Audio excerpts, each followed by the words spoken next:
Hi students, welcome to Karunya Physics classes. Now IP series Senior Inter Physics Electric Charges and Fields lo ma 4 marks question chunana. Oh 4 marks guarantee. So అందులో ఒక 4 marks చూడన్నా state gas law in electrostatics and its importance అంటున్నాం. So ఇక్కడ gas లా explain చేయాలి electrostatics లో and its importance అంటున్నాడు. నా concept చూడు, తర్వాత ఎలా సింపుల్ గా రాస్తే 4 మార్క్స్ వస్తాయో మనం ఎక్స్ప్లెయిన్ చేద్దాం. సరే, ఫస్ట్ ఇక్కడ గాస్ లా అంటే ఎప్పుడైనా గుర్తుపెట్టుకో ఎలక్ట్రిక్ ఫ్లక్స్ మీద డిపెండ్ అవుతుంది అన్న. So always keep in mind electric field calculate చేయడానికి మనం యూజ్ చేసే వన్ ఆఫ్ ద కాన్సెప్ట్ నే గాస్ లా. ఆబ్జెక్టివ్ మోస్ట్ ఇంపార్టెంట్ అన్న. సరే, ఈ గాస్ లా ఏం చేస్తుంది సార్ అంటే ఎలక్ట్రిక్ ఫీల్డ్ ని క్యాలిక్యులేట్ చేయడానికి ఈ గాస్ లా అనేది హెల్ప్ అవుతుంది అన్న. సో కానీ ఎలక్ట్రిక్ ఫీల్డ్ ఎలా క్యాలిక్యులేట్ చేస్తాం సార్ అంటే ఈ గాస్ లా ఒక్క కాన్సెప్ట్ మీద డిపెండ్ అవుతుంది, electric flux. So electric flux అంటే ఫ్లక్స్ అంటే నంబర్ ఆఫ్ లైన్స్ అని అర్థం నాన్న. సో ఎలక్ట్రిక్ ఫ్లక్స్ అంటే అర్థం ఏంటి? Number of electric lines. గుర్తుపెట్టుకోమ్మా. సో ఎలక్ట్రిక్ ఫ్లక్స్ అంటే నంబర్ ఆఫ్ ఎలక్ట్రిక్ లైన్స్ అంటాం నాన్న. So number of electric lines passing per unit area of cross section. Passing per unit area of cross section. దాన్ని simply what to call it as an electric flux అంటాం. So electric flux అంటే ఎప్పుడైనా గుర్తుపెట్టుకోనన్నా, so ఒక area of cross section లో electric field lines ఎన్ని pass through అవుతున్నాయో చెప్పేదాన్ని ఆ నెంబర్ ని ఎలక్ట్రిక్ ఫ్లక్స్ అంటాం. సో ఎప్పుడైనా గుర్తుపెట్టుకో electric flux is always a scalar quantity, ఎందుకంటే అది నెంబర్ ని రిప్రజెంట్ చేస్తుంది నాన్న. So that it is a scalar quantity అంటాం. ఇప్పుడు ఫర్ ఎగ్జాంపుల్ సపోజ్ నాన్న, ఇప్పుడు నేను ఒక ఏరియా ఆఫ్ క్రాస్ సెక్షన్ తీసుకున్నానన్న. So let us consider this is your area of cross section.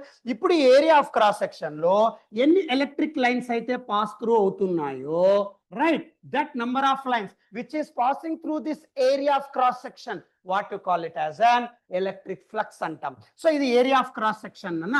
ఈ ఏరియా ఆఫ్ క్రాస్ సెక్షన్ కి ఏ బార్ అనేది మెయింటైన్ అవుతుంది అన్న. సో అవుట్వర్డ్ అన్న perpendicular to the area A cap అంటాం, దాన్నే ఏ బార్ అంటాం. సో మీరు తీసుకున్న సర్ఫేస్ ఏరియాలో ఎన్ని ఎలక్ట్రిక్ లైన్స్ అయితే పాస్ త్రూ అవుతాయో, electric lines, electric field is a vector quantity taken from positive to negative. So positive నుండి నెగిటివ్ కి ఎలక్ట్రిక్ ఫీల్డ్ లైన్స్ అన్ని ట్రావెల్ అవుతూ ఉంటాయి నాన్న. సో ఆ ఎలక్ట్రిక్ ఫీల్డ్ లైన్స్ ఒక ఏరియా ఆఫ్ క్రాస్ సెక్షన్ లో ఎన్ని పాస్ త్రూ అవుతాయో ఆ number which are passing through that area, that number what to call it as an electric flux. So దాన్ని phi తో డినోట్ చేస్తాం నాన్న. So phi is equals to E bar dot A bar అంటాం. So ఎందుకు sir ఈ bar dot A bar అంటే మామూలుగా area అంటే స్కేలార్ నానా, కానీ ఇక్కడ ఏ బార్ అని తీసుకుంటున్నాం అంటే which is a unit vector quantity.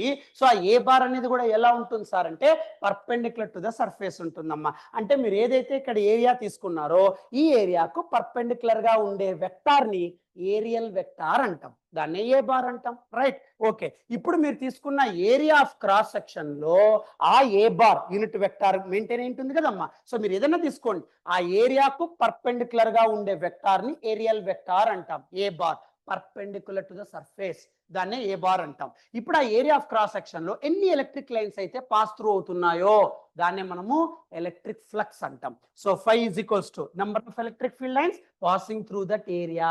అందుకే E bar dot A bar. ఎందుకు సార్ డాట్ రాశారు? Because electric flux is a scalar quantity. Dot product of any two vectors give scalar. So కాబట్టి phi is a scalar, E bar dot A bar మా ఇది formula. So దీన్ని base చేసుకొని gas లా చెప్తాం. ఏం చెప్తాం gas law? The electric flux over any closed surface is equals to 1 by epsilon naught times the charge enclosed in that surface. What to call it as an Gauss law? Simple. So Gauss law అంటే ఏం చెప్తారు చూడన్నా, the total electric flux over a closed surface. Electric flux అంటే number of lines passing through that area కదా. ఒక closed surface లో number of electric field lines passing through that surface is equals to, అంటే ఒక closed surface తీసుకుంటాను నాన్న. So let us consider this is your closed surface. ఒక closed surface తీసుకోమా, అది ఏ shape అయినా ఉండొచ్చు నాన్న. For example I'm taking one arbitrary closed surface. So ఇందులో ఒక చార్జ్ ఉంది నాన్న, సోర్స్ చార్జ్. సో ఈ సోర్స్ చార్జ్ పాజిటివ్ నాన్న. సో మీకు ఆల్రెడీ చెప్పాను electric field lines always travel from positive to negative. So కాబట్టి ఇప్పుడు పాజిటివ్ చార్జ్ తీసుకున్నాను, దాని చుట్టూ ఒక ఆర్బిటరీ ఫీల్డ్ ఉంది నాన్న. సో దాని చుట్టూ ఒక క్లోజ్డ్ సర్ఫేస్ ఉంది. సో ఇప్పుడు ఇక్కడ నుండి electric field lines pass through అవుతాయి.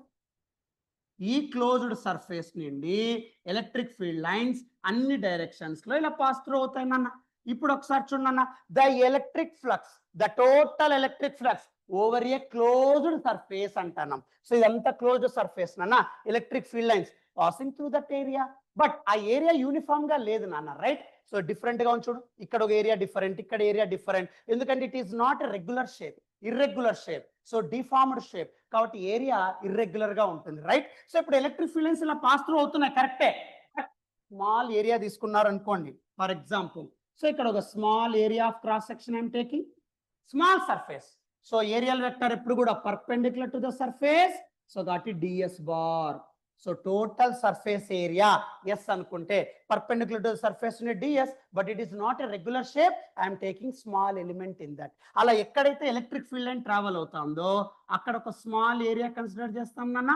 ఆ స్మాల్ ఏరియాకు పర్పెండిక్యులర్ గా ఉండేది ఏరియల్ వెక్టార్, దాన్ని ds బార్ అంటాం.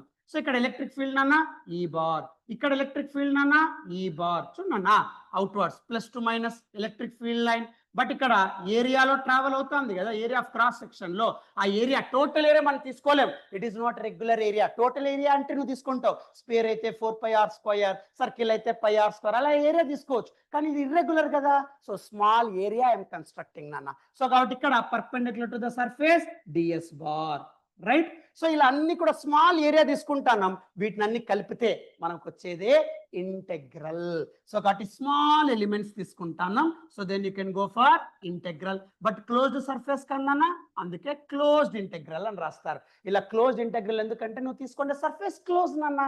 సో కాబట్టి closed integral E bar dot ds bar, ఎందుకంటే ఫ్లక్స్ నాన్న always scalar quantity dot product. So కాబట్టి ఇక్కడ ఎప్పుడైనా గుర్తుపెట్టుకో, సో ఇది ఫస్ట్ లైన్ అన్న, the total electric flux over a closed surface. So small elements అన్నిటిని యాడ్ చేస్తూ వచ్చేది ఇంటెగ్రల్. సో కాబట్టి closed integral, closed surface integral E bar dot ds bar.